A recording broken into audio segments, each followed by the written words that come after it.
자, 행정법 계속하겠습니다. 지금 법률관계까지 하고 있는데 그 무하자 행정개입 청구권은 나중에 보시면 되겠고, 공공과 이제 공업의 특성에서 일반적인 특성 뭐 불가항성이라든지 뭐 여러 가지가 있긴 한데 뭐 일신 전속적인 성격 뭐 이런 거 있는데 뭐 그건 중요한 건 아니고, 사실은 이제 중요한 게 그 법을 이제 위반을 했어요.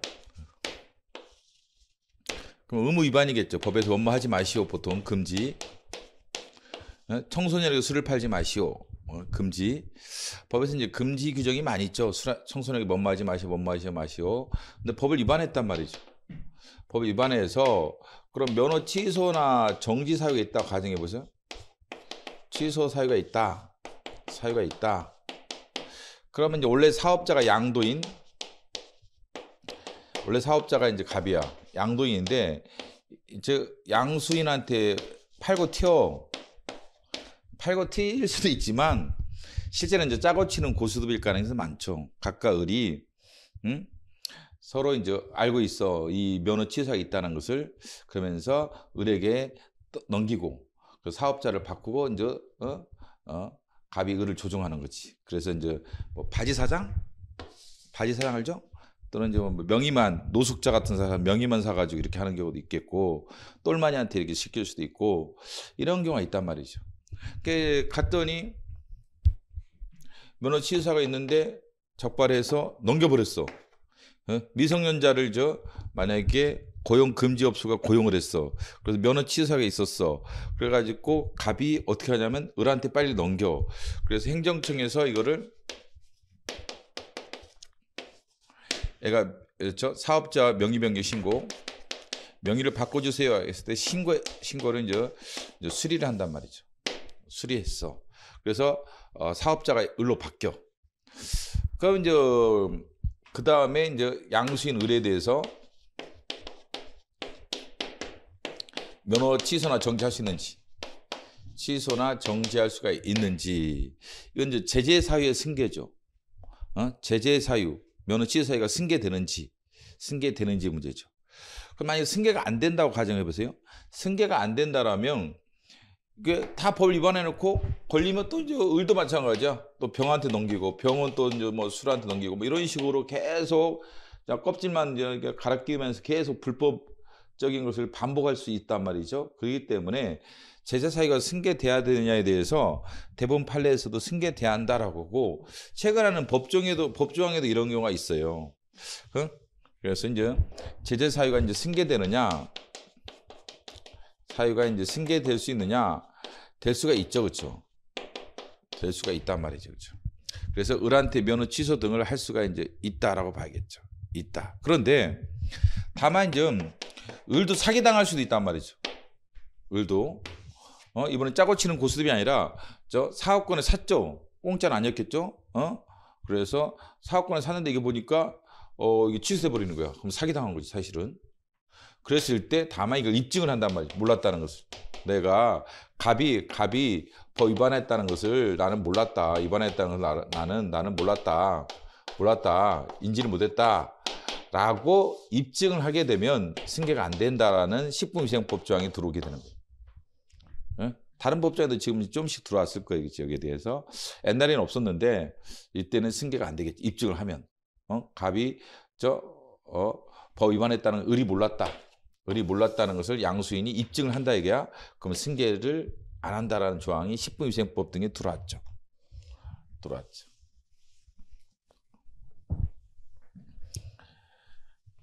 근데 이제 면허 취소를 누구한테 할 것이냐를 생각해 보세요. 자, 이번에는 이제 면허 취소를 할 수 있다고 생각해 보세요. 면허 취소는 법 위반한 사람한테 해요? 법 위반자죠?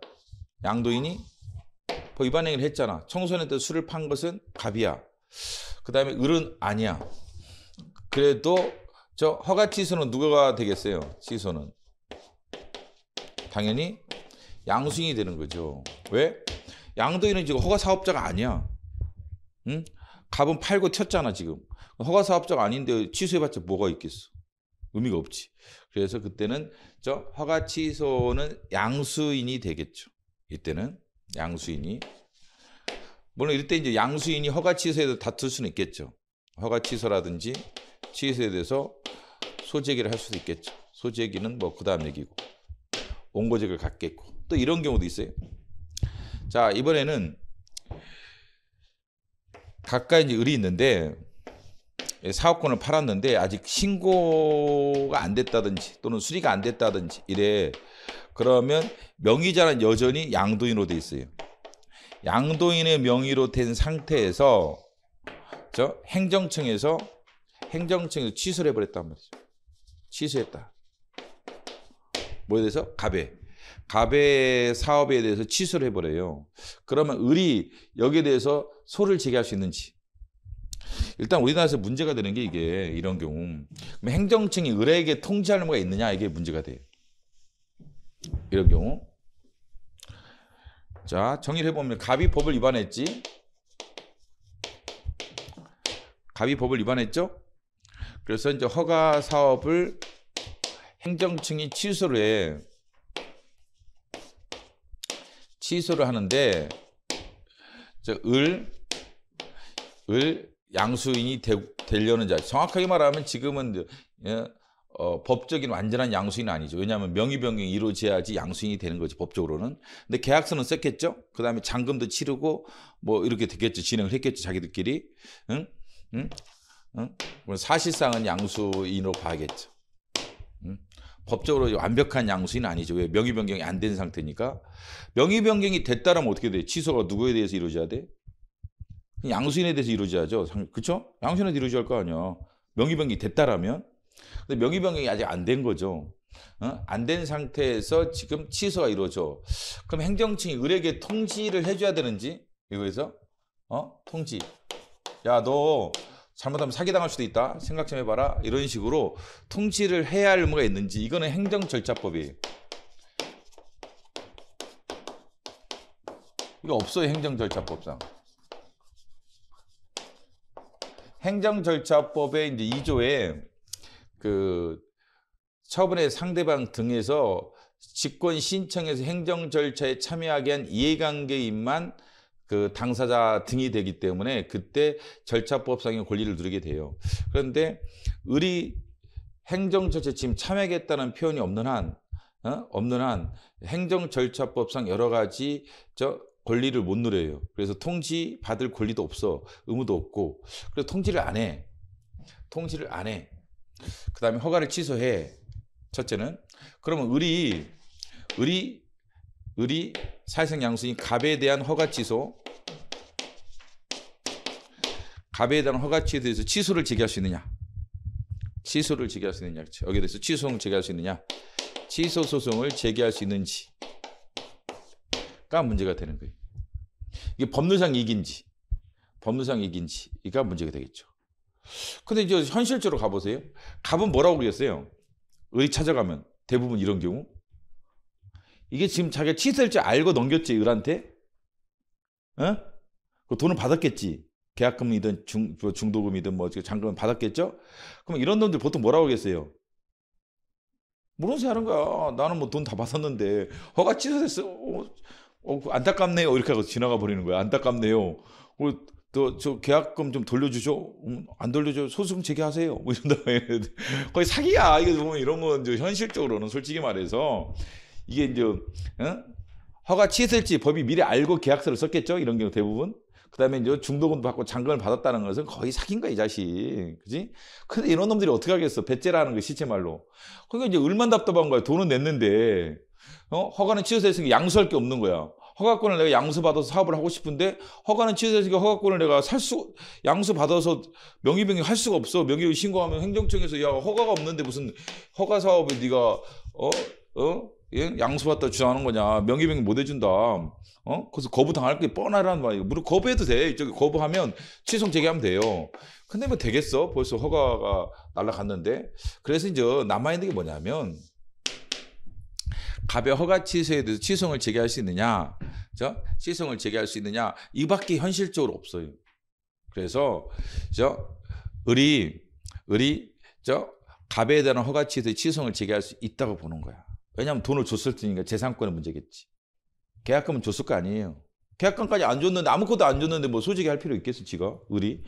돈을 줬겠지. 계약금이든 뭐든 줬기 때문에 이렇게 문제가 된 거니까 이게 재산권 행위를 받아요. 허가 취소로.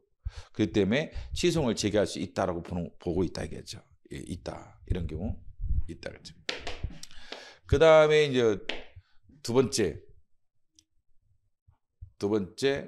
뭐 이런 경우도 있겠죠. 취소를 안 했는데 애가 갔어. 애가 가서 명의 변경 신고를 했는데 거부당했어. 거부당했단 말이죠. 왜 그러냐 그랬더니 지금 갑이 법 위반해서 허가 취소될 예정이어서 지금 명의 변경 못 해주겠다. 라고 하면은 자 여기 계약 양수도 계약을 맺었겠죠. 각각 을이 사업권을 넘겨주는 양수도 계약을 체결했을 거란 말이죠. 이 계약은 뭐로 다투겠어요? 다툰다라면 민사소송이겠죠. 개인 간의 계약을 체결한 거니까 이 계약에 대한 취소 등은 민사소송으로 가는 거야. 민사소송으로 가는 거지. 근데 이게 알다시피 하세월이란 말이죠. 이 계약에 대해 민사소송 제기하면 언제 판결이 나올지 몰라. 알다시피 항소 상고 해가지고 대법관에 가서 결론 달라면 2, 3년은 기본이고 10년 걸릴 수도 있고 이게 끝이 없단 말이죠. 이게 민사소송은. 그럼 차라리 이 사람 입장에서는 그래서 이 거부처분에 대한 취소를 제기하는 게 더 편할 수가 있어요. 우리 입장에서는 이 거부처분에 대해서 취소나 무효나 취소를 구하면 그래도 행정청이 보통 양아치는 아니잖아. 그죠? 갑은 양아치일 가능성이 많아.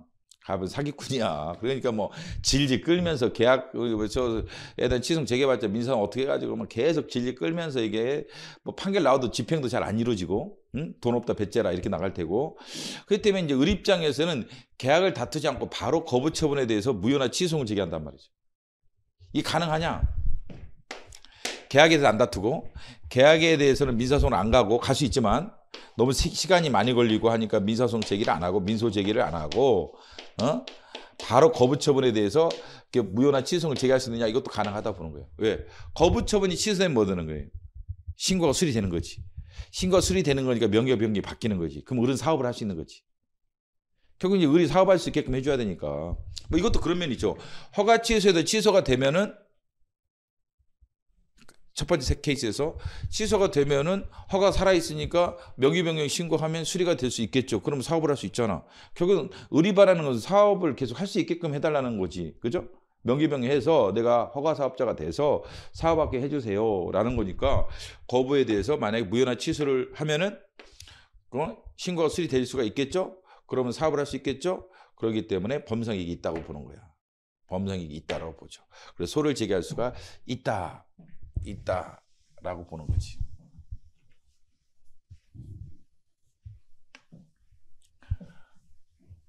그래서 이런 케이스 형태의 유형이 선택형에서 많이 나오고 주관시로도 많이 나오게 됩니다. 이런 게.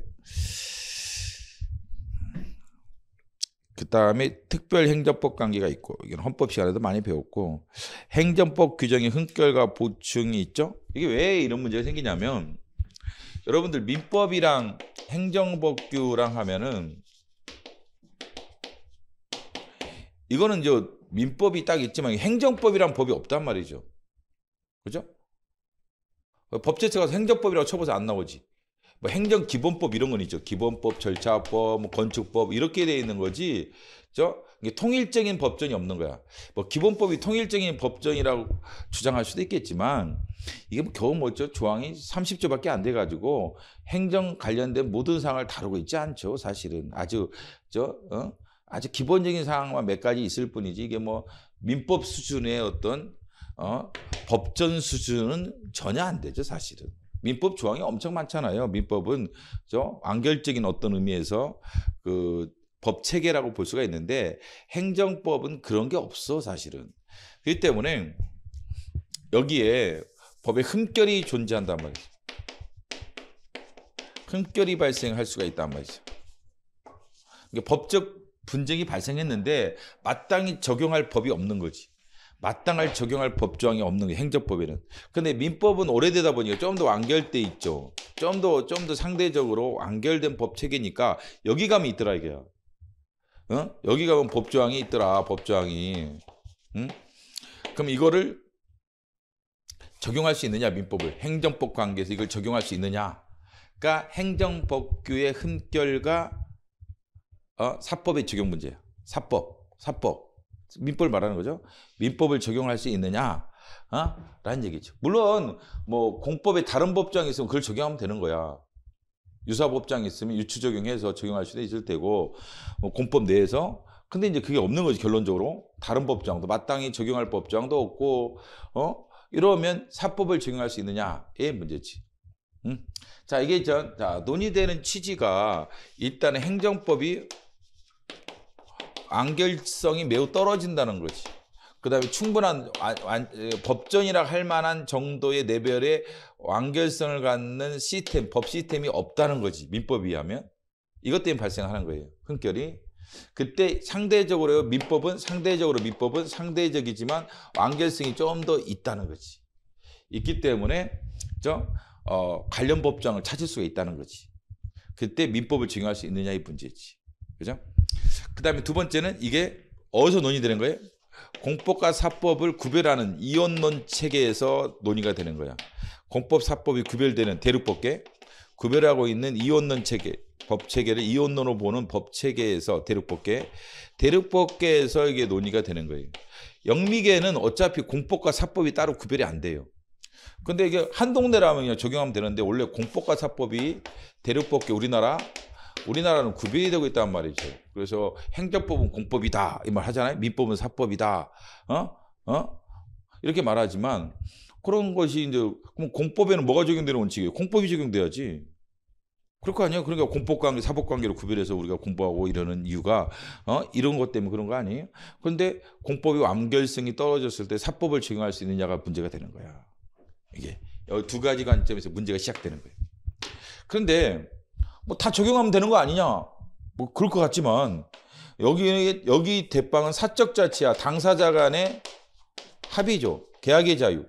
그죠? 개인들의 어떤 사적인 의사에 따라서 법률 관계가 구성이 될 거란 말이죠. 근데 이거는 기본이 법치행정이란 말이에요. 법대로 하는 거란 말이죠.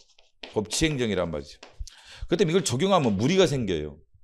예를 들면 과세처분이라고 생각해 보세요. 과세처분을 사적 자치에 따라 부과한다는 게 넌센스죠. 당사자 합의로 해요? 합의로? 말이 안 되잖아.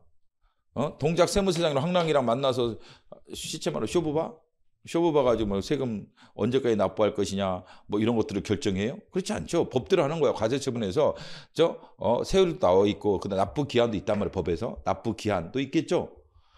근데 이거는 뭐예요? 중도금 언제 갚아야 돼요? 언제 중도금 내야 돼요? 언제 잔금 치러야 돼요? 당사 합의지 뭐. 당사자가 합의해서 중도금 몇 월 며칠 날 치르고 잔금은 언제 치르고 이렇게 하잖아 우리가. 사적 자치기 때문에 그런데 근데 뭐 과세처분도 그렇게 하나? 세무사랑 만나가지고 그렇죠? 야 중도금 얼마 내고 잔금 얼마 내고 잔금 5년 후에 내고 이게 돼야 안 돼? 안 돼. 법대로 하는 거야.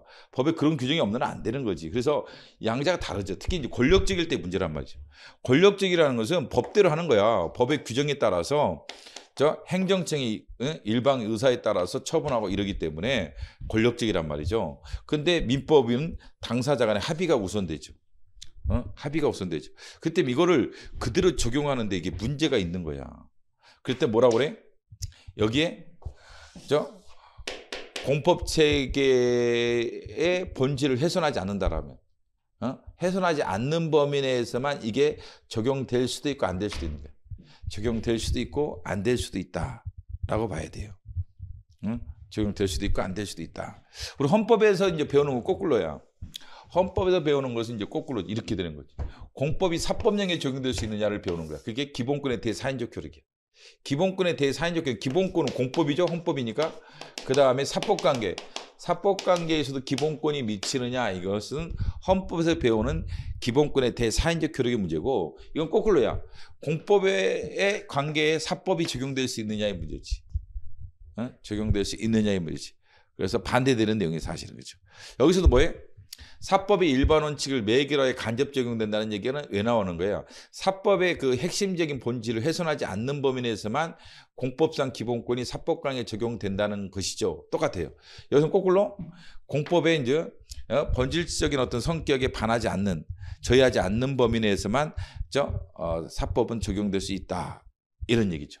특히 권력적일 때는 이게 적용되는데 많은 한계가 있겠죠. 그래서 법 기술적인 내용들은 적용될 수 있겠죠. 예? 뭐 기간 계산, 날짜 계산, 기간 계산 이런 것들은 우리 행정기본법에서도 민법을 준용한다고 하잖아. 초일 불산입 이런 것들은 뭐 사법에서 나오는 거지만 과세처분할 때 적용해도 문제가 되지 않을 수도 있어요. 그렇기 때문에 기간 계산이라든지 시효라든지 이런 것들은 사법을 적용하는데 별 어려움이 없죠.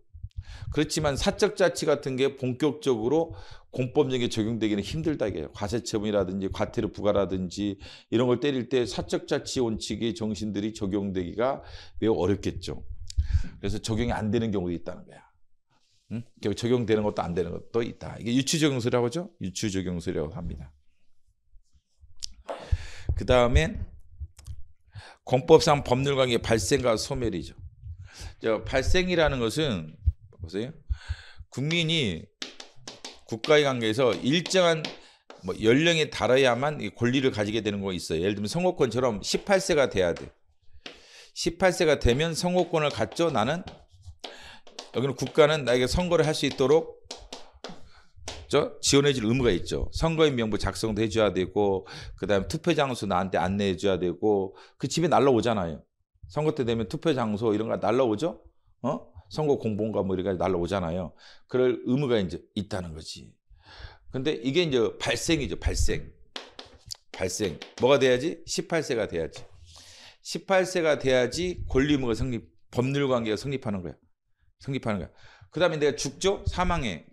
사망하면 죽은 사람은 선거권이라는 게 없겠지. 그러면 권리 의무 관계가 소멸하는 거야. 소멸하는 거지. 근데 갑자기 여기서 보면 이제 소멸시효가 나온단 말이죠. 왜 그래요? 여기 국가에 대해 내가 채권이 있단 말이죠. 권리가 있다면 채권. 이게 채무가 있다.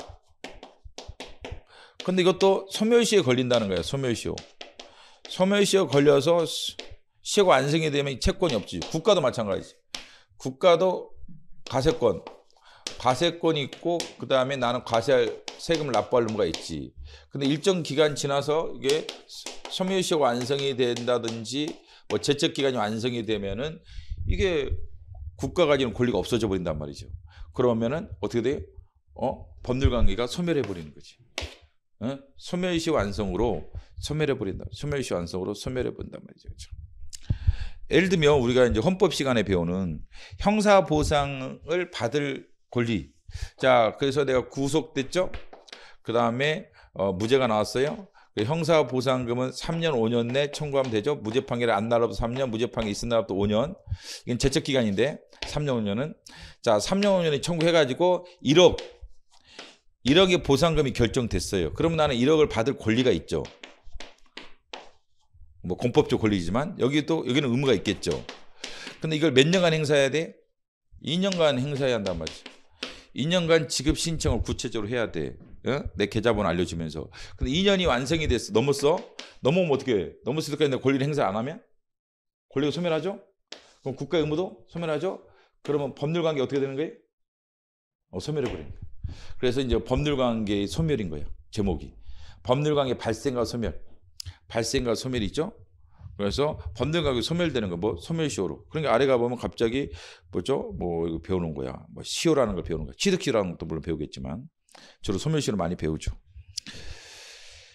사무 관리는 중요한 건 아니고 부당이득. 이제 부당이득이 이제 문제가 좀 더 되겠죠. 부당이득, 공법상행위. 자, 공법상행위는 이제 국가가 하는 경우도 과세처분도 공법상행위인데. 근데 이건 일반 행정작용 쪽에 가서 배우면 되는 거니까 이건 잘 안 배우고, 그다음에 신청과 신고를 위해서 사인의 공법행위. 우리들도 공법행위를 한다는 거예요. 우리들도 공법행위 한다. 예를 들면 허가 신청 있잖아요. 이게 공법행위라는 거예요. 내가 건축 허가를 신청했다. 그럼 행정청은 관악구청장은 여기에 대해서 거부 또는 저 허가를 해줘야 한단 말이죠. 신청을 인용해줘야 한단 말이죠. 거부 또는 허가. 그래서 이거는 누가 하는 거예요? 사인이 하는 거지. 사인의 공법입니다. 사인의 공법입니다. 그래서 사인의 공법인 이와 같이 행정청 일정한 행위를 청구하는 경우도 있어요. 이런 거. 부작위하고 있으면요. 부작위 확인 소송을 제기할 수 있겠죠. 건축허가를 신청했는데 일정 기간에 답변이 안 나와. 그러면 여기 부작위 확인 소송을 제기할 수 있고, 거부하면 취소송 제기할 수 있겠고. 신청권이 있기 때문에 건축허가 신청했을 때. 그 다음에 신고가 있단 말이에요. 신고. 근데 신청은 그 행정청한테 일정한 행위를 요구하는 거죠. 신청은 건축허가 신청했을 때. 그래서 자기완결적이지 않다라고 그러죠. 행위 요건적 사인의 공법이라는 거죠. 이런 것들이. 예? 이걸 위한 요건이란 말이죠. 이거 행정청의 허가를 위한 요건에 해당하죠. 허가 신청은. 근데 신고는 원래는 자기완결적이라고 그래요. 자기완결적 이런 게 뭐예요? 이거로 완결적이란 말이죠. 자기완결적 사인의 공법행위죠. 사인의 공법행위란 말이죠. 그래서 신고서가 행정청에 도달돼 접수됨으로써 모든 게 끝나는 거야. 모든 게 끝나는 거죠. 접수됨으로써 기본적으로. 접수됨으로써 끝나는 행위를 가리켜 자기 완결적 공법행위인데 대표가 신고죠. 신고. 그래서 접수처에 도달만 되면 법적 효력이 완성이 되는 거야. 법적 효력이 효력이 완성이 되는 거다겠죠. 예를 들면 85제곱미터 이하의 건축 신고 조그만 우리 지금 대문을 좀 고친다 이게야. 우리 이제 단독주택인데 대문을 좀 고쳐요. 그럼 건축 신고만 하면 돼. 대문을 좀 너무 좁아가지고 차량이 못 들어와. 주차하기 힘들어. 그래서 좀 대문 좀 넓혀서 주차장을 우리 마당에 만들려고 그래요. 그러면 이제 조그만 공사겠죠. 대문 약간 헐면 되잖아. 대문이랑 옆에 담 허물면 거의 되겠죠. 그러면 이런 것들은 신고만 하면 돼요. 그리고 관악구청에 가서 내가 관악구청에 가서 공무원들이 앉아 있겠죠. 신고서 작성해가지고 딱 접수처에 놓으면 내 요건을 갖췄다는 전제하에서는 모든 공법적 행위가 끝난 거야. 그럼 나는 건축 시작하는 거야. 담 허물어뜨릴 수 있다 이게야. 여기서 오케이 노가 안 나와도. 근데 건축허가는 신청했다고 바로 건축을 하면 돼야 안 돼요? 안 되지. 거부당할 수도 있고 허가가 나와야 되는 거란 말이에요. 그러니까 허가가 나와야지 비로소 내가 건축을 시작할 수 있는 거고, 이 건축신고는 그죠? 행정청에서 뭐 수리를 해줘야 되느냐? 필요 없어. 그냥 나는 신고서를 접수시킴으로써 바로 담장 허물어뜨려 가지고 주차장 만들어도 돼요. 이런 것들을 뭐라고 하냐? 자기 완결적 행위라고 하죠. 자기 완결적 사인의 공법행위다라고 하죠. 이게 이제 신고와 신청의 차이점이야. 신청은 자기 완결적이지 않지. 신청은 행정청에서 뭔가를 해줘야 돼요. 허가를 해줘야만 비로소 건축을 할 수 있기 때문에 자기 완결적이지 않지. 근데 신고도 좀 복잡해지는데 이거로 끝나면 다행이었죠? 이거로 끝나면 다행인데 그로 끝나지 않았다는 거야. 어떤 신고를 보니까 인허가가 의제되는 건축신고, 나중에 보면 인허가가 의제되는 건축신고, 인허가 의제되는 건축신고 이런 걸 보면은 이게 수리가 필요하다. 이게 수리해야만 건축을 할 수가 있어요. 건축을 할 수 있다. 예를 들면 여기 국립공원 안에 내가 건물이 있어요. 국립공원 안에 내 별장이 있었어. 그래서 여기서 좀 손을 보려고 그래. 그래가지고 이제 주차장을 높이다든지 이러면, 근데 문제가 이게 국립공원이야. 국립공원에서는 이런 건축하려면 허가를 받아야 돼. 국립공원 보호처에서. 근데 신고해서 수리하면 따로 허가를 안 받아도 돼. 이거 인허가 의제라는 거야. 내가 건축 신고했어. 근데 수리했어. 그러면 따로 국립공원 쪽에서 건축을 하기 위한 허가가 필요치 않아. 이게 인허가가 의제되는 건축 신고야. 이거는 접수처에 접수했다고 되는 게 아니야. 접수를 시켰지만 여기서 행정청에서 신고를 수리할 수도 있지만 거부할 수도 있어. 이거 보고 시작을 해야 돼. 이거 보고. 수리를 보고 국립공원에서 이런 조그만 건축행위라도 시작을 해야 돼. 이러면 수리를 유하는 신고가 돼버려요. 신고는 두 가지가 있죠. 이거는 수리를 유하지 않는다고 하죠. 수리를 유하지 않는 건축신고. 않는 신고를 하고, 이거는 수리를 유하는 신고라고 하지. 예? 수리를 위하는 신고라고 하지. 아래 거는 수리를 위하는 신고라고 하지. 응? 수리를 위하는 신고라고 하지. 그럼 이 수리가 뭐가 돼버려 나중에. 응? 행정행위 중에 준법률 행정의 마지막에 수리가 있을 거라고. 준법률 행정이 뭐 확인, 뭐 공증, 통지, 수리가 있죠. 그 수리가 돼버려. 행정행위야. 이게 있어야만 비로소 건축을 할 수 있게 되는 거지. 그런 신고도 있다 이거지. 그거 배우는 거야. 그 다음에 이제 일반행정작용법이죠. 제일 중요하다고 할 수도 있는. 그래서 도대체 이제 행정공무원이 무엇을 하느냐를 배우는 거예요. 여러분이 행정공무원이 되면 무엇을 할까? 뭐 이런 거야. 무엇을 할까? 내가 저 국토부 사무관이 됐어. 그러면 내가 도대체 뭘 할 수 있나? 하는 게 뭐지? 이게 일반행정작용법이에요. 일반행정작용법. 일단 뭐 하겠어요? 뭘 해? 건축하지. 건축하죠. 뭐 하지? 입법을 해. 입법을 하는데 이게 원래 헌법 40조는 국회 입법이란 말이죠. 국회가 입법권을 갖죠. 이거는 이제 우리가 알고 있는 입법이죠. 근데 행정부도 입법을 하느냐? 그렇지. 이 법은 일반 추상적이니까 일반 추상적인 규범을 가리켜 입법이라고 한단 말이죠. 그 대표가 이제 법률이죠. 그런데 헌법 75조라든지 95조 이런 데 보면은 법률을 집행하기 필요한 사항에 대해서 집행명령과 위임받은 사항은 위임명령을 다룰 수가 있단 말이에요. 대통령이 위임명령과 집행명령을 발할 수 있죠. 근데 이게 누가 하는 거야? 대통령이 하죠. 근데 대통령은 행정부란 말이죠. 뭐 이런 걸 갖게 뭐라고 한다? 행정입법이라고 하죠. 행정부 입법이에요. 원래 헌법상 입법행정사법 입법권은 국회에게 주고 행정권은 정부에게 주고 사법권은 법원에게 주고 있죠. 그죠? 이게 권력 분립 아니야? 고전적 권력 분립에서 나오는 몽테스케의 국회 입법권, 행정부의 행정권, 법원의 사법권. 우리 헌법에도 40조 여기 돼 있어. 행정권 66조인가? 그다음 66조, 그다음 사법권 101조에 각기 헌법에 입법, 행정, 사법권을 이렇게 주고 있어요. 따로따로 주고 있단 말이죠. 주고 있는데 그럼 이거 국회가 갖죠. 정부는 행정권을 갖죠. 그렇지만 국회가 일부 입법권을 애들한테 넘겨줄 수도 있어요. 그게 뭐야? 행정입법이라고 하죠. 행정입법. 그래서 행정부도 일반 추상적인 규범을 정립할 수가 있게 되죠. 이걸 행정입법이라고 다. 더당 하나서 솔직히 말해서 우리나라는 이제 법률 제한권을 정부가 많이 갖고 있죠. 정부랑 국회의원이 갖고 있는데 헌법 52조상. 그러니까 법률을 사실은 행정부에서 제출을 많이 하죠. 그래서 만약에 국회에서 똥똥똥 통과시켜주면은 이게 형식적으로는 국회가 하지만 실질적으로는 사무관들이 하죠. 그래서 우리가 이제 법률을 사무관 입법이라고도 공식용어는 아닙니다. 법 공식용어는 아닌데, 네? 약간 뭐라고 할까? 비꼰다고 해야 되나? 뭐라 해야 되나? 뭐 그래서 그래서 국회를 통법부라고도 하고 비아냥, 법만 통과시키지는 부다, 통법부다. 뭐 사무관들이 주도하고. 그래서 이제 사무관 입법이다 이런 말을 할 정도로 정부의 실제 이제 법률 제정권이 실질적으로 상당히 부여돼 있어요. 우리나라에서. 특히 여소야대가 아닌 여당이 다수당일 때.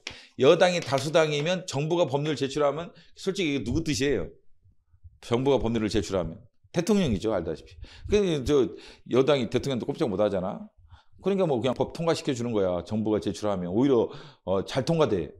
국회의원들이 제출하면 뭐 야당 의원들이 제출해봤자 뭐 그냥 갈구고 뭐 그냥 중간에 어떻게 뭐 폐기되고 언제 끝날지 몰라. 근데 대통령의 의지를 담고 있는 것이기 때문에 정부가 법률을 제출했을 때는 이게 여당 의원들이 빨리빨리 움직여져요. 대체적으로 그렇죠. 뭐 100% 그런 건 아니지만 대체로 그렇다. 근데 지금 여수 야대죠. 지금 현재 민주당이 다수당이죠.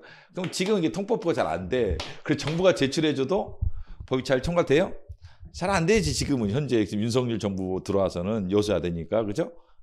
그래서 오히려 민주당이 주도해야지 법안이 잘 통과되고 또 이제 대통령이 또 거부권 행사하고 이번처럼 그죠? 거부권 행사하고 그런 거지 그죠? 근데 하여간 뭐 법률은 그렇다 치더라도 행정 입법을 대통령 총리령 부령 같은 법규 명령 행정규칙 또는 행정명령 이것도 이제 행정입법의 테두리 안에는 드는 거예요. 행정부 입법이죠. 대통령 총리령 부령, 훈령예기 고시. 이거 행정입법이죠. 그렇죠? 차이점을 알다시피 이렇게 되죠. 대적 효력이 있느냐, 국민의 권리문상을 다루냐 안 다루느냐, 이렇게 되죠. 이게 원칙인데, 다만 아까처럼 형식은 불형인데 시행규칙인데 내부적인 사항, 행정규칙으로 다뤄야 할 사항이죠. 내부적인 사무처리 기준, 사무처리 기준을 다루고 있을 때 뭐가 돼버려요? 이게 아까 했지만 판례상은 행정규칙이 돼버리죠. 그 다음에 행정규칙인데 법령의 위임을 받아서 제정되는 법령 보충 행정규칙. 법령 보충 행정규칙이면 이게 뭐가 돼버려요? 법규명령이 돼버려요. 이거는 그래서 형식과 효력의 불일치라고 하지. 형식은 법규명령이죠. 불형이니까 이거 해야 되는데 내용적으로는 뭐야? 효력적으로는 법규명령이 아니지. 이게 불일치라고 하지. 불일치. 이게 불일치 유형은 두 가지가. 이게 원래 원형. 그러니까 이런 것들을 잘 머릿속에 받고 시작을 해야 돼요.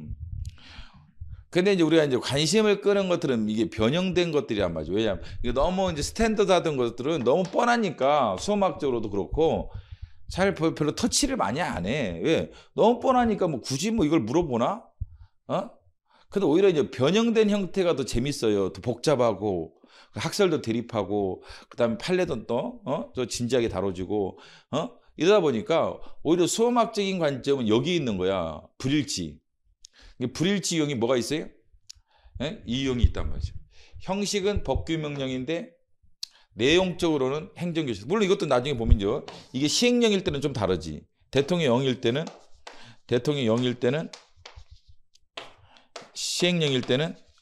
시행령일 때는 이거를 뭐로 봐요? 판례가 이렇게 봐요. 또 내부적인 사무처리 기준인데. 그래서 법규명령인데 내용적으로는 행정규칙으로 다뤄야 할 내부적인 문제를 다루고 있단 말이죠. 공무원들한테 야 이렇게 사무 처리해라 라고 이제 대통령이든 장관이 얘기를 했어. 그러면 그게 어떻게 되는 거냐. 불형일 때는 이거고 판례상, 대통령일 때는 이거로 보는 거예요. 그 다음에 거꾸로 형식은 행정규칙이야. 근데 법령 위임을 받아서 국민의 권리무상을 규율하고 있어. 그러면 상위 법령을 보충해서 대적 효력을 갖게 돼요. 대적 효력을 갖게 돼. 근데 이런 것들을 법원이 얘기하는 이유가 뭐예요? 두 가지 관점이야. 헌법재판소가 할 때는 이건 헌법소원의 대상이 안 되는 거야. 왜? 대적 효력이 없기 때문에 국민의 기본권 영향을 주지 않지. 그렇기 때문에 헌법소원의 대상이 안 되지. 그 다음에 이거는 헌법소원의 대상이 되지. 국민의 권리에 영향을 주기 때문에 국민의 기본권을 침해할 소지가 있어. 그래서 헌법소원의 대상이 돼. 또 대법원도 명령규칙 심사. 대법원도 명령규칙 심사할 때 대적 효력이 있어야지 명령규칙 심사를 하걸라. 그래서 하나는 이게 규범통제, 사법심사, 규범통제, 사법심사가 가능한지에 대한 문제지. 이게 대상이 되나 할 때 다룬 거예요. 이게 대적 효력, 특히 이거에 대해서 대적 효력이 있다 그럼 되는 거고 없다 안 되는 거야. 하나. 두 번째는 아까 말했던 행정법의 법원인지 또는 재판규범인지, 즉 이걸 가지고 재판할 수 있는 건지, 이거 가지고는 재판을 못 한단 말이지 법원이. 왜? 여기 위반돼도 위법이 되는 것도 아니고 여기 부합돼도 적법이 되는 게 아니기 때문에 이건 재판규범이 안 돼. 그럼 이거 하면 재판규범이 되겠지. 또 이걸 하면 재판규범이 돼요? 이 자체는 안 되지. 이 자체는 돼요? 되지. 그래서 과연 재판규범이 될 것이냐를 판단하기 위해서 이게 과연 법규성이 있다 없다를 다루게 되죠. 이걸 기억을 하고 계셔야 돼요. 왜 이걸 다루는지, 왜 이 복잡한 내용들을 다루고 판례가 이 얘기를 하게 되는지. 판례가 그렇게 얘기하는 게 장난이 아니야. 심심해서 하는 얘기는 아닐 거란 말이야. 뭔가를 해결하기 위해서 하겠지 당연히. 하나 이게 결국 사법심사를 할 거냐 말 거냐, 헌법소원을 대상으로 삼아서 심리를 할 거냐 안 할 거냐, 이혼 여부를, 또는 명령규칙 심사를 할 거냐 안 할 것이냐를 위해서 판단한 거. 하나는 이 가지고 재판규범이 되는지, 여기에 근간처분이 근간처분이라면 적법한지, 또는 여기 위반되면 위법인지 를 다루기 위해서. 그 여기는 위반돼도 이게 위법이 기본적으로 안 된단 말이죠. 그래서 아까 자기 구속의 법률을 가든지 또는 상위 법령까지 재판해야 되는 거예요. 이 불형이 있다라면 아마도 법률이 있겠죠. 법률이 있어야 정상이지 사실은. 또는 시행령이 있을 수도 있다면 대통령이. 그럼 이거 가지고 재판해야 한단 말이에요. 이거 가지고. 이건 안 되니까. 이거 가지고. 이건 안 되지 그러면. 그럼 이게 있다라면 이거 가지고 재판하면 되는 거지 뭐. 그래서 이건 재판 규명이 안 되는데 이건 재판 규명이 되지. 이건 재판 규명이 또 되지. 그러기 위해서 이게 이 행정입법의 효력이 법규적인 효력을 갖느냐 단순 행정규칙에 불과하느냐를 행정규칙 불과하느냐를 판단을 하기 위해서 이게 하게 되죠. 그 다음에 재판을 결정하게 되죠. 재판하기 위해서 결론적으로는 재판규명이 있느냐 없느냐를 판단하기 위해서 한다. 응? 이게 머릿속에 있어야 돼요.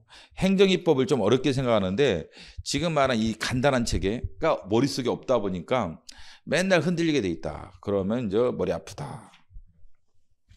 그 다음에 행정행위죠. 자, 입법과의 차이점이 입법은 일반 추상적이라고 했다면 일반 추상적이라고 했다면 그래서 불특정 다수에게 적용돼. 불특정 다수인에게 적용되죠. 불특정 사건에 적용돼. 불특정 사건에 적용되죠. 일반 추상적이죠. 법이라는 것은 일반 추상적이에요. 근데 행정행위는 법을 집행하는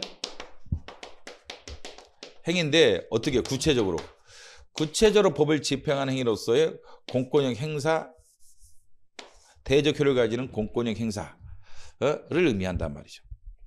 그래서 이제 대적으로 효력을 발생시킨다면 어떻게? 권력적 단독적으로. 이걸 공권력 행사라고 하죠. 권력적 단독적으로.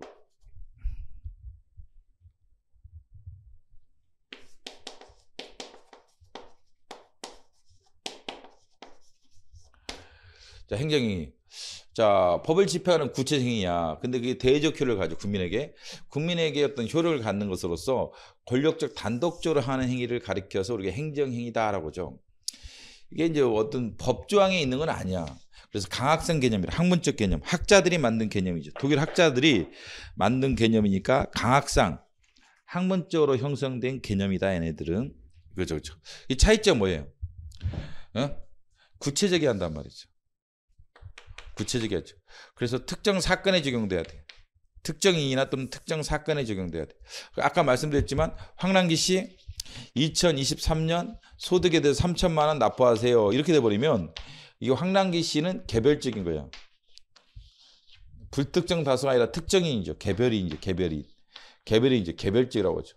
그죠? 황남기 씨 불특정 다수 아니잖아요. 그 다음에 3천만 원 어디에 대해 2023년 소득. 그러면 불특정 사건이 아니라 2023년의 소득 사건이란 말이죠. 그렇기 때문에 이걸 구체적이라고 하죠. 구체적이라고 한다고 하죠. 구체적이라고 한단 말이죠. 이러면 구체적이죠. 그런 게 행정행위야. 근데 대적 효력을 가져. 왜? 황랑이한테 의무를 지어요. 3천만 원 과세처분은 황랑이한테 의무를 지우는 내용이죠. 근데 이게 권력적으로 이루어졌죠. 황랑이한테 뭐 의사를 물어보고 한 게 아니란 말이죠. 나랑 합의해서 한 것도 아니지. 그 다음에 단독적으로 하고 있단 말이죠. 이런 걸 가리켜 행정행위라고 하죠. 차이점이 이거죠.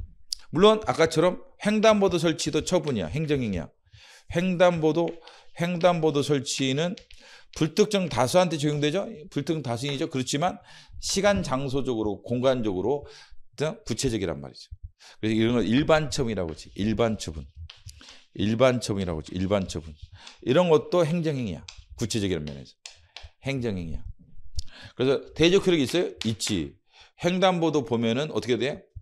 차량은 운전하는 사람들은 일단 일시정지한단 말이에요. 그렇죠? 횡단보도 보면 일시정지하고 이제 지나가야죠. 뭐 신호등이 없다 하더라도. 그러니까 여기에서는 불특정 다수한테 의무를 지는 내용이지. 의무를 지는 내용이야. 대적 효력이 있는 거. 권력적이죠. 운전사들한테 물어보고 한 게 아니란 말이죠. 혼자 했죠. 단독적이죠. 그래서 입법과는 구별되죠. 그렇죠? 물론 이제 입법도 행정입법도 행정행위가 처분이 되는 경우가 있어요. 예를 들면 드밀분교를 폐지하는 조례. 폐지 조례는 이런 어디에만 적용돼요? 모든 분교에 적용돼요? 아니죠. 리에 있겠죠. 두밀리. 가평에 있는 상색초등학교가 있어요. 가평. 경기도 가평. 가평의 상색초등학교 안에 있는 두밀리에 있는 분교란 말이죠. 그러면 이거는 매우 구체적인 거예요. 두밀 분교만 폐지하는 거지 다른 분교를 폐지하지는 않죠. 그렇기 때문에 일반 추상적이지 않아. 그럼 뭐야 이게는? 처분이야. 그럼 항고소송을 다툴 수 있는 거예요. 항고소송의 대상은 뭐예요? 처분 또는 처분 부작이죠. 입법은 항고소송의 대상이 안 돼요. 입법은 처분이 아닌 거야.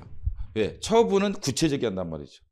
구체적이기 때문에 저 일반 추상적인 입법은 저 처분이 아니기 때문에 항고소송의 대상이 안 돼. 그래 헌법소로 와야 돼. 이 관계 상당히 중요한데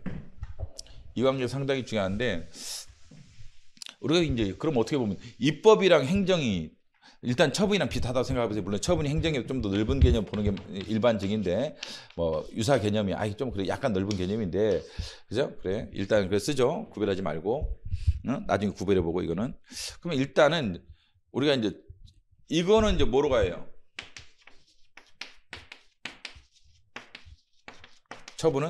처분은 이게 이거로 간단 말이죠. 처분은 항고소송으로 간단 말이죠. 응? 항고소송의 대상은 처분 또는 처분 부작이니까 항고소송으로 갈 수 있지. 그럼 이게 못 가. 이걸 보충성 요건이라고 하죠. 바로 가면 이게 보충성이 걸려버려요. 헌법선의 보충성 요건에 걸려서 안 돼. 68지랑 단서, 헌재법 68지랑의 단서가 이제 다른 법률 구절차가 있으면 그 절차로 해결해야 되고 헌법소원으로 오지 말고 올라면 거쳐서 와야 된다. 근데 거쳐서 올 수도 없어요. 이게 처분에 대해서 이제 재판을 거치면 원행정 처분이 되기 때문에 대상 적격성이 또 없어. 그래가지고 처분에 대해서는 항고소송으로 해결해야 돼. 처분에서 항고소송으로 해결해야 돼. 물론 이제 애정이 좀 있어요. 애정은 나중에 배우고 이제 일단 골격을 배우는 게 중요하니까 애정경우가 있기는 하지만 이렇게 되죠. 근데 입법은 대통령 총리론 불령. 대통령 총리론 불령은 처분이 아니야. 일반 추상적이야. 그러면 항고소송의 대상이 안 돼요. 그럼 뭐로 와요? 헌법소송 오게 돼. 그렇죠? 처분은 항고소송의 대상이 돼. 그러면 항고소송 가야 헌법소송 보다. 근데 대통령은 저 일반 추상적인 게 처분이 아니야. 처분이 아니기 때문에 항고소송으로 갈 수 없어. 소를 제기하면 대상이 안 된다고 그래. 그리고 헌법소송 오죠. 근데 처분적 조례는 이렇게죠? 이렇게 돼버리는 거예요. 처분적 조례. 또 처분적 조례는 원래 입법이지만 뭐가 처분인 거야. 두밀교 폐지 조례. 두밀 분교만 폐지하는 조례는 처분적 조례라고 하죠. 처분적 조례라고 한다면 처분적 조례를 하는데 그 처분이야. 왜? 두밀 분교만 폐지하는 거라서 매우 구체적이란 말이죠. 구체적이기 때문에 황랑기 이름을 쓴 거랑 똑같단 말이죠. 얼마나 더 구체적이어야 돼? 엄청나게 구체적이죠. 두밀 분교라는 이름이 나온 거잖아. 폐지 조례니까 처분이에요.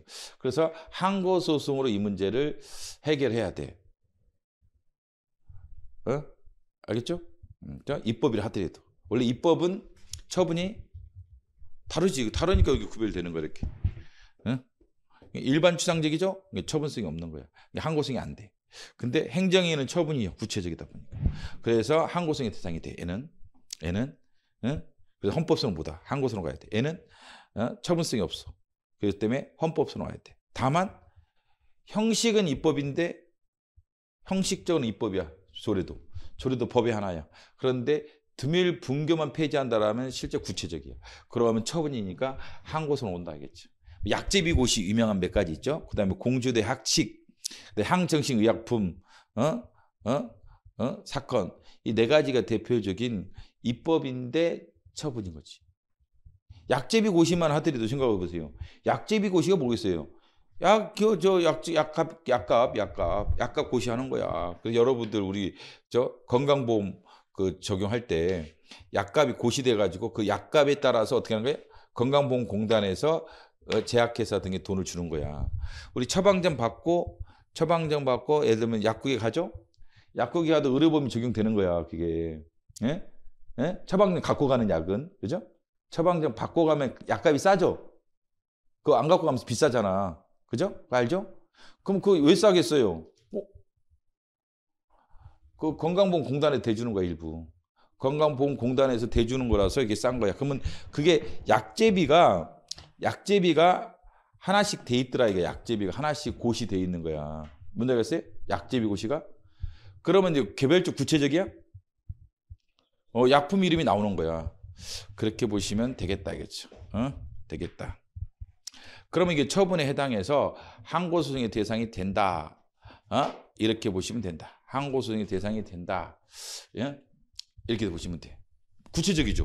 예를 들면 펜잘 200원. 펜잘 200원 이게 나온다 이게 쉽게 하면 약품 이름이 나오고 약제비마다 약제비가 돼가지고 국가가 얼마큼 지원해 줄 것인지 건강보험공단이 이거를 약제비 고시라고 해요. 그러면 그게 약품 이름이 나와야죠. 펜잘 200원, 뭐 300원 이거 나와야겠죠? 이름이 나오는 거야 이것처럼. 그럼 뭐가 돼? 처분이 되는 거지. 구체적이잖아. 그러면 항고소송으로 가는 수. 그래서 대표적인 4가지가 있어요. 나중에 암기하셔야 되는데. 그다음에 그래서 근데 입법은 일반적으로 처분이 아니지. 그러니까 이제 원칙을 알고 A를 배워한다겠지. 원칙이 이렇게 돼. 이게 원칙이지? 근데 삑사리가 있더라. 삑사리가. 그러니까 원칙은 머릿속에 넣어놓고 이제 삑사리 나는 것들을 이제 넣어서 추가로 암기를 하시고 이렇게 해야 되는 건데 그 구별 기준이 뭐냐 이제 대충 아시고 그 구별 기준이 도대체 뭔지 분명히 입법은 일반 추상적인데 이거는 왜 일반 추상적이 안 하는지 아니 약제비 고시처럼 약품 이름이 나온다니까. 그럼 얼마나 구체적이야. 그렇기 때문에 처분이 된다는 거야. 형식은 입법이지만 실질은 처분인 거야. 그렇기 때문에 처분에 해당해서 판례상 항고소송의 대상이 된다는 거야. 오케이? 이렇게 하는 거다. 그렇죠? 물론 이제 좀 더 복잡한 논의죠. 이게 내가 봐도 헌법소원 할 때 이제 직접성 요건 보더라도 예? 그 만만치 않아 이게 사실은. 근데 그 너무 이제 깊숙하게 들어갈 필요는 없단 말이죠. 너무 뭐 논문성도 수준에서 우리가 공부할 필요는 없걸랑. 재밌기는 하지만 그런 게 재밌기는 하지만 그렇게 할 것까지는 없다 이게야. 그 다음에 그래서 행정행위 그 뭐 종류가 쭉 나오죠. 뭐 종류가는 나중에 배워도 되고 명령청지 뭐 이런 거 나중에 배워도 되고 이제 부관. 그래서 이제 행정행위에 따라다니는 부관이 있다 이게야. 부관이. 이게 종den규라는 표를 하죠. 종. 우리가 이제 종이라고 해요. 종. 따를 종자. 종den규이다. 이게 주인이야. 주인. 주종관계라고 하잖아. 주종관계. 이것에 대해서 따라다니면서 이게 효력을 제한하거나 의미를 좀 더 확충하거나 또는 이것의 효력을 좌우시키거나 이런 것들을 가리켜 부관이죠. 또 의무를 지는 경우도 있죠. 이런 것들을 부관이라고 하죠. 그죠? 그래서 도로조명 허가해주면서 2년 유효기한을 둔다든지 기한이죠. 기한이라는 부관이죠. 그럼 2년간만 이게 유효한 거야. 이게 도로조명 허가가 이 행정이죠. 이 행정위가 몇 년간만 유효한 거야. 2년간만 유효한 거지. 2년간만. 2년이 지나면 기본적으로 실효되죠. 뭐 갱신이 없다라면 실효되죠. 이런 것이 부관이라고 하지. 또 뭐 월 20만 원 내라. 20만 원 납부해라. 부담일 텐데 아마. 그죠? 기본적으로 부담이라고 봐야죠. 그죠? 부담일 텐데 이런 부관을 붙이는 거야. 너무 이익을 많이 주면 안 된단 말이죠. 도로조명 허가를 통해서 상대방이 너무 또 이익을 받으면 특혜란 말이죠. 도로라는 공물이기 때문에 개인의 이익을 위해서 도로가 조명되면 안 된단 말이죠. 그래서 적절하게 그 지자체가 또는 국가가 징수를 해야지 조명료를. 조명료 20만 원. 이것도 이게 부관이죠. 부관이죠. 이게 이제 부관을 붙일 수 있는 경우가 어떤 경우인지, 뭐 재량에게는 붙일 수 있다, 기성에는 붙일 수 없지만 법의 규정이 필요하다, 뭐 이런 것도 배우고, 그 부관의 한계가 어떻게 되는지, 부관에 대해 어떤 소송을 통해 다툴 수 있는지, 소송을 통해 다툴 수 있는 건지부터 문제가 되죠. 그럼 이제 항고소송을 다툴 수 있다라는 것은 뭐겠어요? 간단한 거야. 뭐가 있어야 되게? 처분이죠. 이게 처분이야의 문제지. 2년이 처분이라면 항고소송의 대상이 될 텐데 아니라면 안 되겠죠? 근데 2년이라는 게 딱 봐도 처분은 아닌 것 같아. 근데 이거는 처분이지. 부담. 월 20만 원을 납부하세요. 구체적인 거야. 황남기시 도로조명 허가해 줄 테니까 월 20만 원씩 납부하세요. 나한테 의무를 지는 내용이기 때문에 저 대적 효력이 있지. 그래서 이게 처분이 되는 거지. 그래서 항고소송을 제기할 수 있겠지. 얘는 부담은. 근데 기한은 안 되겠지. 안 되겠지. 그럼 안 될 때는 어떻게 또 이제 어떻게 해결하느냐 이제 그걸 배우는 거야. 뭐 부담부 행정이 전체를 다툰다든지 뭐 그렇죠? 신청해서 거부하면 이제 거부 처분을 다툰다든지 이런 것들을 배우는 내용이 부관이죠. 부관의 한계도 있죠. 부관이라도 말도 안 되는 부관을 붙이면 안 된단 말이죠. 도로 조명 허가해 주면서 뭐 1시간 아이 진짜 장난하는 거야? 뭐 이렇게 한다든지 지금 아니 뭐 말 1시간당 1억 뭐 특별히 어떤 도로가 있을지 모르겠지만 저 1억의 조명료를 납부해라 1시간 쓰고 뭐 어떤 도로인지 모르겠지만 금덩어리가 있더라도 안 되겠다 그렇지? 1억 이러면 이제 이게 부관 한계를 벗어날 거란 말이죠. 그래서 이게 부관의 한계가 비례원칙도 준수해야 되고 부당결부 금전도 준수해야 되고 뭐 법률 위원칙도 준수해야 되고 여러 가지 있겠죠. 이런 걸 배우는 내용들입니다. 행정의 요건과 효력. 자, 요건 일단은 우리가 이제 과세처분을 할 때 내부적으로는 결재를 해야 돼요. 동작 세무서장의 명의로 처분한다고 가정해 보세요. 동작 세무서장의 명의로 과세처분을 해. 그럼 이 사람이 결재를 하죠. 물론 이제 결재권이 아래쪽으로 다운되는 경우도 있어요. 아래쪽으로 이제 다운돼 가지고 내부 이제 정결상으로 되는 경우가 있어요. 예를 들면 뭐 별 액수가 적으면 동작 세무성이 아니라 뭐 동작 세무서 뭐 법인세가 법인세가 소득세면 소득세가 과장이 사인하면 세무상이 결제한 것으로 취급하는 이런 경우도 있겠죠. 하여간 뭐 그런 것도 있고 하여간 결제를 함으로써 일단은 저 처분이 내부적으로는 성립이 되고 그런데 이것이 이제 효력을 가지려면 결제만 가지고는 안 돼. 대외적으로 황당계한테 통지가 가야 돼. 나한테 통지가 돼야지 내가 과세무가 비로소 발생하는 거야. 과세처분 효력이 발생하는 과세처분의 효력 발생 요건이죠. 효력 발생 요건. 면허 정지를 한다 봐보세요. 서울경찰청장이 황남기한테 너 운전하지 마 한 달간 면허 정지를 한다고 생각해 보세요. 결제를 했어? 뭐 도로 뭐 교통과 뭐 도로가 교통과 이런 뭐 과장이 아마 결제하겠죠? 그러면 이제 서울경찰청의 행정청이니까 서울경찰청장의 명의로 나한테 통지가 돼야 돼. 나한테 통지가 와야 돼. 그래야 내가 운전을 안 하지. 그래야지 운전면허 정지 효력이 발생하는 거야. 운전면허 정지 효력이 언제 발생해? 나한테 도달돼야지. 나한테 도달돼야 돼. 통지가 돼야 한다. 그걸 배우는 거야. 통지 방식에서 이제 뭐 우편 송달, 교부 송달 뭐 이런 게 있겠죠? 교부 송달 이런 게 있을 거란 말이죠. 자, 전자통신망 이메일로 보내는 거 전자통신망에 송달 그다음에 뭐 이것저것도 안 되고 공고 뭐 이런 것도 있을 거란 말이죠. 주소 확인이 안 된다든지 송달이 불가능하면 어차피 게시판에 또는 뭐 신문에 공보 관보에 올리고 인터넷 게시판에 따로 올려서 황랑희씨 면허 정지합니다 이렇게 할 거란 말이죠. 그래서 이 면허 정지 처분 효력을 발생시키는 것이 이게 뭐야? 이런 게 통지라고지. 통지.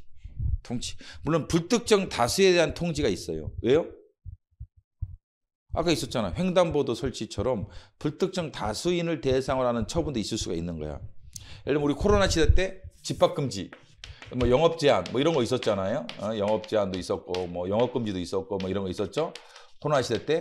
그래서 뭐 몇 이상은 뭐 모이지 말 것이라든지 뭐 커피숍에서 뭐 몇 미터 뛰어서 앉으라든지 뭐 또는 뭐 한때는 뭐 거기서 내부에서 음식물 섭취 금지 그런 것도 있었죠. 배달만 되고 커피 같은 것도 한때 뭐 그런 것은 특정이냐 불특정이냐 상대방이 불특정 다수죠. 커피숍 사장도 엄청 많을 테고 우리나라에서 카페 사장도 엄청 많을 테고 손님들도 너무 다양하죠. 근데 왜 그게 처분이 시간적으로 제한되어 있는 거예요.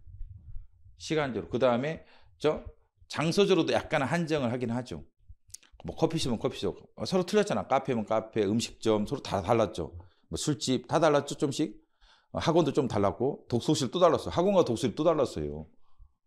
독서실은 학위하면서도 학원은 한 달간 문 닫은 적도 있었걸라 그 당시에. 하여간 그래서 시간적으로 제한돼 2주 보통 뭐 2주 많이 했죠. 2주간 집합금지 또 2주간 또 연장. 그래서 참 괴로웠죠. 그렇게 이제 그럼 불특정 다수인데 우편송달 해줬어요? 교부송달 하기도 힘들어 이것도. 이건 교부송달 직접 공무원이 가서 이 처분서를 전달해 줘야 돼. 이게 안 돼. 전자통신망 이메일로도 안 왔단 말이죠. 그러면 이런 것들은 이제 고시 공고 방식이야. 관보라든지 이런데 고시에서 이제 하는 거야. 신문에도 알려주고 방송에도 알려주고. 최근에는 문자도 그 당시만 해도 문자가 법의 규정이 없었어요. 문자로 많이 왔었죠 그 당시. 요새는 근거도 만들었어요. 뭐 이런 걸 통해서 상대방에게 불특정 다수라도 알려주게 돼 있다. 그래야만 뭐가 발생한다? 행정이 처분의 효력이 발생한다겠죠. 그래서 효력 발생 요건이야. 행정이 효력을 발생하려면 이 말이야. 현재 효력을 발생했어요? 뭐 어떤 효력이 있냐? 뭐 구속력, 공정력 뭐 이런 걸 배우는 거야. 공정력, 불가쟁력, 불가변력, 자력집행력, 제재력 뭐 이런 것들을 행정행위 효력이야. 자, 나한테 도달했죠? 그럼 내가 운전하면 되겠어요? 안 되겠어요? 안 되겠죠? 나한테 구속해 안 해요? 나를. 구속하지. 근데 이게 위법일지라도 취소되기 전에는 유효하다. 무효가 아니라. 취소되기 전에는 운전하면 되겠어요? 안 되겠어요? 안 될 것 같단 말이죠. 운전면허 정지 처분이 내가 보니까 위법 같아. 그럼 나 운전해도 되는 건지. 안 돼. 무효가 아니라. 무효는 효력이 없기 때문에 행정위가 처음부터 효력이 안 발생한 게 무효 아니야? 무효? 그때는 이제 행정 효력이 다 없는 거야. 봐봐. 행정행위 지금 효력을 배우는데 무효요. 뭐가 무효라는 거야? 행정위가 무효라는 거야. 무효라는 건 뭐가 없는 거야? 효력이 없는 게 무효 아니? 효력이 없는 거? 그러면 행정행위가 무효일 때는 이게 다 없어. 구속력, 공정력, 존속력, 불가변력, 불가쟁력, 그 다음에 자력집행력 다 안 돼. 그럴 거 아니야. 무효일 때는. 근데 우리가 취소 사유만 있으면 그걸 뭐라고 하냐면 유효하다고 한다면 위법이지만 유효한 경우 있어요. 위법이지만 일단 효력을 발생시킬 수는 있는 거야. 에? 왜? 그건 나중에 봐야지. 어떻게 알아? 면허 정지가 위법인지 아닌지 나는 위법이라고 생각하지만 뭐 행정심판이나 소송을 제기해서 이게 적법이 나올 수도 있고 위법이 나올 수도 있겠지. 그죠? 그래서 그때까지는 일단 유효한 것으로 본다. 이걸 가리켜 공정력이라고 하죠. 공정력. 이런 것들을 공정력이라고 하는 거야. 그 유명한 공정력. 그 다음에 91년이 지나면 면허 정지 처분에 대해 취소 제기를 못해요. 그걸 불가쟁력. 근데 면허 정지는 적용이 안 될 텐데 불가변력, 행정청 스스로도 행정의 효력을 부정할 수 없는 이런 것들을 불가변력이라고 하죠. 불가변력. 그 다음에 나한테 이게 행정행위로서 의무가 발생했어요. 가처처분. 의무가 발생했는데 세금을 안 내. 세금 납부를 안 해. 그러면 여기에 대해서 제재를 해야 한단 말이죠. 제재하겠죠. 그래서 가산금도 때려야 되고 요새 와서는 이제 지연가산세를 때려야 되고 그 다음에 신고 안 했다라면 신고가산세도 때려야 되고 여러 가지 때리고 또 정 안 되면 강제징수 우리 집 압류 들어와서 공미로 넘겨버려야 되고 통하면 또 처벌도 가능하죠. 형벌을 통해서 제재도 가져야 되고 이런 효력을 가리키는 거예요. 이걸 가리켜 강제력 또는 제재력, 자력집행력이라고 하죠. 이런 효력이 행정에게 부여된다. 행정위가 나한테 도달되죠? 나한테 그럼 효력이 발생했죠? 그 의미가 뭐냐, 그렇죠? 행정 효력이 발생했다는 게 의미가 뭐냐? 나는 구속당해서 면허 정지당해서 운전하지 말아야 한다. 그다음 다소 위법일지라도 무효일 때는 안 발생하는 거예요, 다. 행정위가 무효라면 이 효력이 없는 게 무효이기 때문에 이런 게 다 적용이 안 돼요. 무효가 아니라면 취소되기까지는 일단 유효하니까 나는 운전하면 안 돼. 운전면허 정지. 그 다음에 내가 만약에 운전했을 땐 제재를 당해. 뭐 형사처벌 당한다거나 또는 면허 취소 당하거나 그렇죠? 면허 정지 상태 운전하면 면허 취소 당하겠죠. 면허 취소 당하거나 그럼 제재를 당해. 제재력, 제재력 이런 것들이 행정 효력이 있다겠죠. 행정 효력이 있다. 하자는 우리가 이제 하자란 말이 문제가 있다 할 때 보통 우리가 시체말을 하자라고 하는데 법에서는 위법, 처분이 위법일 때 또는 이제 부당까지 포함하는 경우도 있어요. 위법 또는 부당. 위법 또는 부당하다. 그러면 우리가 이것을 행정행위에 하자가 있단 말이죠. 하자가 있다. 왜 위법이에요? 아까 우리가 배운 것 때문에. 법률 유복, 법률 우위, 비례원칙, 신뢰원칙, 평등원칙. 여기 위반되면 뭐가 돼? 위법이 되죠. 위법이 되죠. 그래서 그럼 하자가 있다고 그래요. 그 부당은 뭐예요? 부당이 이 법으로 가는 경우도 있고 안 가는 경우, 단순 부당도 있어요. 근데 이 법은 아니지만 단순 부당이라면 왜 이 법 정도는 이 법이 이르지는 않아. 이 법 정도는 아니지만 한목적성 관점에서 문제가 있어. 한목적성 관점에서 전점에서 문제가 있는 수준. 아름답지는 않다 이게 한마디로. 여러분이 열심히 지금 공부를 안 하고 있다. 이 법은 아니죠. 근데 다 부당하지. 수험생이 만약에 공부를 열심히 안 하는 게 이 법은 아니죠? 이 법이란 뭐가 있어야 돼? 처벌이나 제재가 따라와야 되는 거야. 그죠? 이 법이라면 우리가 어떤 위법한 행위를 했다. 근데 공부를 열심히 안 했다 해서 우리가 그죠? 처벌되지는 않잖아요. 여러분이 만약에 신호 위반해서 위법한 행위 한 거야? 신호 위반했다라면 여러분이 한 거지. 그러니까 처벌 당하잖아. 근데 여러분 열심히 공부 안 하면 처벌 당해? 제재를 받나? 없잖아. 그냥 위법하지만 좀 부당한 거지. 뭐 그런 것처럼 행정청도 그렇다 이게. 행정청도 위법한 행위를 하는 경우도 있고 위법은 아니지만 저거 좀 그런데? 그런 거 있잖아. 좀 더 효율적으로 하지. 저걸 바보처럼 저렇게 하나? 예를 들면 여기 다리가 있는데 여기는 10만 명이 하루에 이동할 수 있고 여기는 10,000명이 이동할 수 있다고 가정해 보세요. A안 B안이 있었는데 다리 하나만 설치하는데 여기도 설치한 거야 멍청하게. 그럼 이게 위법할 정도는 아닐지라도 부당은 하지. B안을 선택했다면 우리가 부당하다고 말할 수는 있겠지만 위법이라고 하기는 좀 그렇지. 다른 하자가 없다라면 그죠? 뭐 뇌물을 받았다든지 무슨 어떤 목적이 아니라면 그런 게 전혀 없었다라면 단순하게 순수하게 B안을 선택했다라면 부당하다고 말할 수는 있겠지, 그렇죠? 근데 위법하지는 않을 수가 있겠지. 그래서 이런 경우에 이제 하자가 있다로 그죠? 하자가 있다. 뭐에 하자가 있는 거야? 행정행위에 하자가 있다, 그렇죠? 하자가 있다. 면허 취소인데, 면허 정지사유인데 취소했다. 법에서 면허 이제 정지사유에 해당하는데 혈중 알코올 농도 0.03 정도면 면허 정지사유가 있는데 면허 취소했단 말이죠. 그럼 이게 위법이거나 도로교통법 93조 위반해서 이게 위법한 처분이죠. 위법한 처분이죠. 그럼 이게 하자가 있다고 하죠. 행정행위에 하자가 있다. 면허 취소 처분에 하자가 있다. 이렇게 말하죠. 하자가 있다. 그죠? 하자의 뭐 판단 시점은 원래 기본적으로 처분 시설인데 행정이 무효. 뭐 무효도 있고 취소도 있다. 그죠? 근데 이제 무효 취소 사유 이게 애매한 부분이 없지 않겠죠. 그러니까 논란이 있는 거야. 일단은 행정이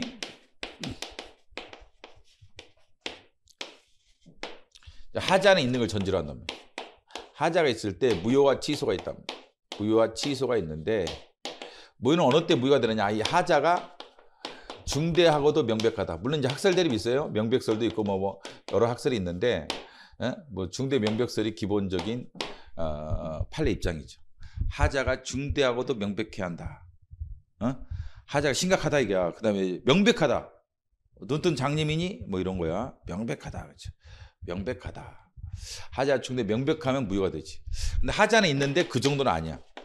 하자는 있는데 중대 명백할 정도는 아니야. 이 정도는 아니야. 그러면 우리가 취소하기가 있다라고 하죠. 그러면 이런 거는 공정력이 없고 아까 행정 효력이 없는 거야. 이건 있죠. 무효일 때는 아까 행정의 효력에 해당하는 공정력 등이 아예 없는 거지. 불가쟁력 이런 게 아무것도 없는 거고 취소 사유가 있을 때는 일단은 공정력 등이 있죠. 취소하기 전까지는 유효하죠. 그래서 양자를 구별할 필요가 있는 거야. 무효와 취소를 구별할 필요성은 바로 여기 있는 거지. 여기 있다. 라고 보시면 되겠다. 그 다음에 철회. 하자는 없어요. 하자는 없는 경우는 철회와 실효가 있다는 거죠. 철회와 실효가 있다겠죠. 철회와 실효가 있다. 하자가 없을 때는 철회와 실효가 있다겠죠. 철회와 실효가 있다라는 거죠. 철회는 하자가 없죠. 근데 후발적 사유 때문에 행정의 효력을 장래행하여 효력을 상실시키는 것. 후발적 사유가 있다겠죠. 사유가 있다. 그래서 장래행하여 행정 효력을 소멸시키는 것. 행정 효력을 소멸시키는 걸 가리켜 철회라고 하죠. 실효는 물론 후발적 사유는 맞는데 이거는 통지가 필요해요. 장래의 효력을 상실시키려면 통지가 필요한데 이거는 통지가 필요 없어. 상대방에 대한 통지 없이 자동적으로 자동적으로 행정효력이 소멸하는 거지. 행정의 효력이 소멸하는 걸 가리켜 실효라고 하죠. 실효. 자, 운전면허는 제대로 나왔어. 운전면허 행정행위죠. 허가죠. 행정행위 중에 허가라고 하는데, 근데 이번에 행정행위에는 하자가 없었어. 운전면허에는. 근데 내가 음주운전했어요. 후발적 사유죠. 그러면 음주운전했으면 장래 향하여 나의 운전면허 효력을 상실시키는 걸 가리켜 처리라고 한다 이겠죠. 근데 사망했어. 내가 죽었어. 죽었으면 통지 없이 자동적으로 운전면허 효력이 제거되지. 의사면허. 의사가 사망했다든지 변호사가 사망했다. 그러면 자동적으로 그 면허가 없어져 버려요. 그건 실효됐다고 하지. 실효. 상대방 통지할 필요가 없지. 죽은 사람이니까 통지할 필요 없이 자동적으로 그 효력, 행정 효력이 상실되는 걸 가리켜 실효라고 하지. 근데 철회는 상대방한테 알려줘야 돼. 운전면허가 취소됐습니다라고 알려줘야 한단 말이야. 그게 철회야. 철회죠, 그렇죠.